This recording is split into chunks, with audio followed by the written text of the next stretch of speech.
조영수 작곡가에 대한 누리꾼들의 관심이 높아지고 있다. 13일 새벽 주요 포털에는 조영수 작곡가 결혼 조영수 작곡가 나이 등의 키워드가 등장하면서 그에 대한 인기를 입증하고 있다. 조영수 작곡가는 TV조선 미스터트롯 심사위원으로 냉정한 평가와 진심어린 조언으로 참가자들에게 큰 힘이 되고 있다. 또한 그의 참가자들에 대한 평가는 미스터트롯을 시청하는 또 다른 재미 중 하나다.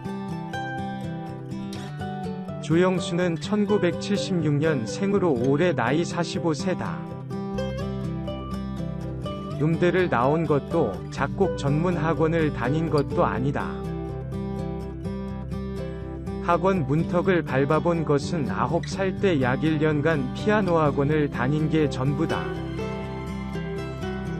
피아노를 배우기 시작한 지 1년 만에 체르니 40번을 뗐고 중학생 때 여러 곡을 작곡할 만큼 재능을 보여 음대에 가고 싶었지만 부모님 반대로 연세대 생명공학과에 진학했다. 1996년 MBC 대학가요제 새로나기로 데뷔한 뒤 가수가 아닌 작곡가로 더 명성을 떨쳤다. 생명공학과를 전공한 평범한 학생은 2000년 대발라드 르네상스를 이끄는 유명 작곡가가 됐다. 조영수는 엄청난 다작의 소유자다. 히트곡 비율도 상당하다.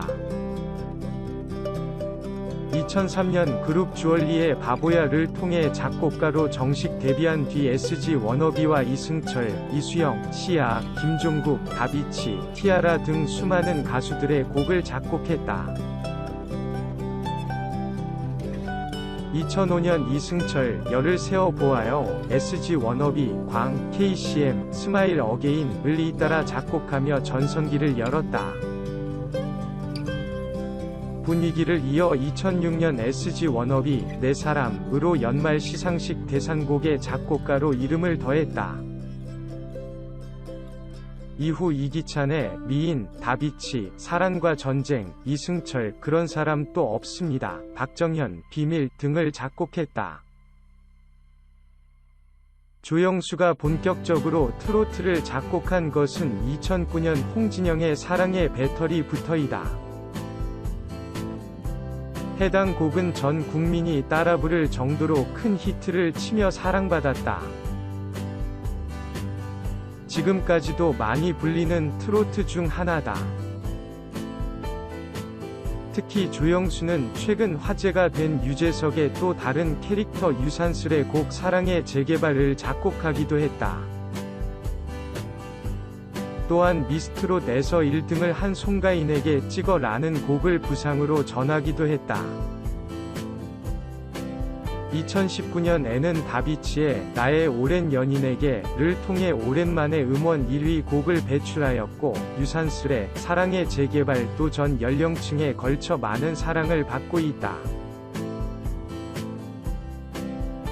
전문적으로 음악 교육을 받은 적은 없지만 지난 10년간 한국에서 작곡 저작권료를 가장 많이 받아 국내 대중가요 역사에 한 획을 그었다. 조영수는 정통 발라드를 잘 만드는 작곡가로 정평이 나 있다. 그 덕에 2000년대 많은 발라드 가수들이 조영수에게 곡을 의뢰했고 그는 밤낮 없이 작업실에서 먹고 자는 생활을 반복했다.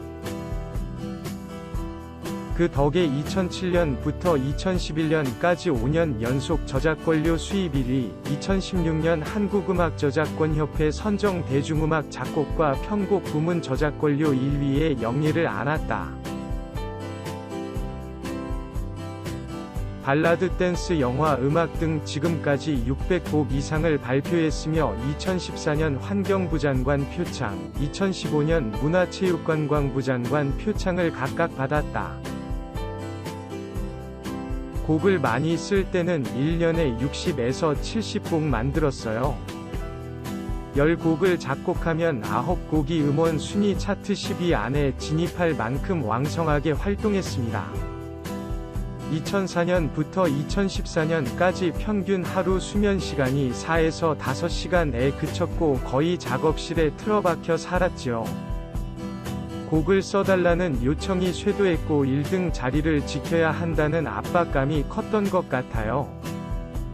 10년간 몸을 혹사시켰더니 건강이 나빠져서 이제는 건강도 챙기고 있어요. 더 이상 순위에 연연하지 않으니까 마음은 편안해졌어요. 조 작곡가는 고2 때였던 1993년 라디오 프로그램 별이 빛나는 밤의 코너 별밤 뽐내기 대회에 출전해 미국 랜드브 그룹 보이즈 투맨의 노래를 불러 2등을 하면서 세상에 알려졌다. 그는 지금도 가수 중에서 보이즈 투맨을 가장 좋아한다. 고1 때까지 전교 2등을 할 만큼 공부를 잘했기 때문에 부모님 바람대로 의대에 갈 생각이었지만 불합격했다. 의사가 됐더라도 작곡은 했을 것 같아요. 대학교 1학년이었던 1996년 대학가요제의 12번째 테마라는 팀으로 출전해 직접 작곡한 새로나기로 대상을 받았어요. 가수 동물원에서 음반을 제작하자며 연락이 와서 이듬해 앨범도 냈지만 판매량은 2만장에 그쳤지요. 당시 기준으로는 참혹한 결과였어요. 2001년 제대 이후 음악에 대한 열망은 더욱 커졌다. 그는 직접 작곡한 곡을 담은 CD를 당시 그의 롤모델이었던 김형석 작곡가를 찾아가 전달하는 등 자신을 적극 홍보한 끝에 2003년 옥주현 솔로 1집 앨범의 디스 크러쉬와 이연 2곡을 선보이며 작곡가로 데뷔했다.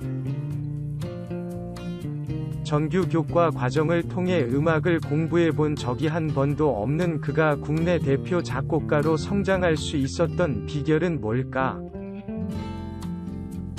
눈으로 악보를 먼저 본 다음 곡을 파악하는 방식이 아닌 음악을 귀로 먼저 듣고 코드를 알아내면서 화성을 독학했어요. 처음부터 음악을 듣고 화성을 파악하는 방식으로 공부하면 그 음악은 자기 것이 될 수 있어요. 흑인 음악가들 중에 악보는 볼 줄 모르지만 작곡을 잘하는 사람이 많은 이유죠. 피아노를 오래 배우지 않았던 이유도 음악을 먼저 듣고 코드를 알아낸 다음 악보를 안 보고 곡을 쳐보는 기쁨이 컸기 때문이에요. 새로운 코드를 스스로 하나하나 깨우치는 게 즐거웠어요. 음악만 들으면 저도 모르게 화성을 분석하게 돼서 운전할 때는 음악을 절대 안 들어요.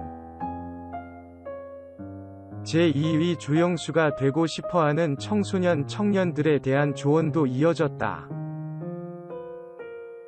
누구나 작곡할 수 있어요. 흥얼거리는 것 자체가 작곡입니다. 가장 중요한 것은 기본에 충실해야 한다는 점입니다. 음악하는 사람에게는 재능 51%, 노력 49%가 필요해요. 작곡가가 되려면 댄스, 발라드, 트로트 등 장르에 상관없이 다 작곡할 수 있을 만큼 기본기를 갖춰야 해요. 화가가 되려면 일단 그림을 잘 그려야 하는 것처럼 말입니다. 실제로 조 작곡가는 SG 워너비 내 집대 아리랑 곡을 쓰기 위해 국악고등학교를 찾아가 국악 오케스트라 단장에게 한 달 동안 국악을 배우기도 한 노력파다. 또 이루고 싶은 게 있을까? 가요계는 항상 전쟁터지만 평생 작곡을 할 겁니다. 영화, 뮤지컬, 음악 등 대중가요보다 사람들에게 더 오래 기억될 수 있는 곡, 평생 남을 수 있는 곡을 만들어보고 싶어요. 랩 작곡에도 도전해보고 싶어요. 교편에 서달라는 부탁도 많이 받지만 현장에 있는 게 더 좋습니다. 시간을 되돌려도 같은 길을 걸을 것 같아요. 주 수입원을 묻자 조영수는 아무래도 비율로 치면 저작권료가 가장 높다. 지금껏 600곡 이상의 곡을 만들었으며 히트곡이 가장 많았을 당시에는 한 달에 몇 억씩 저작권료를 받기도 했다고 밝힌 바 있다.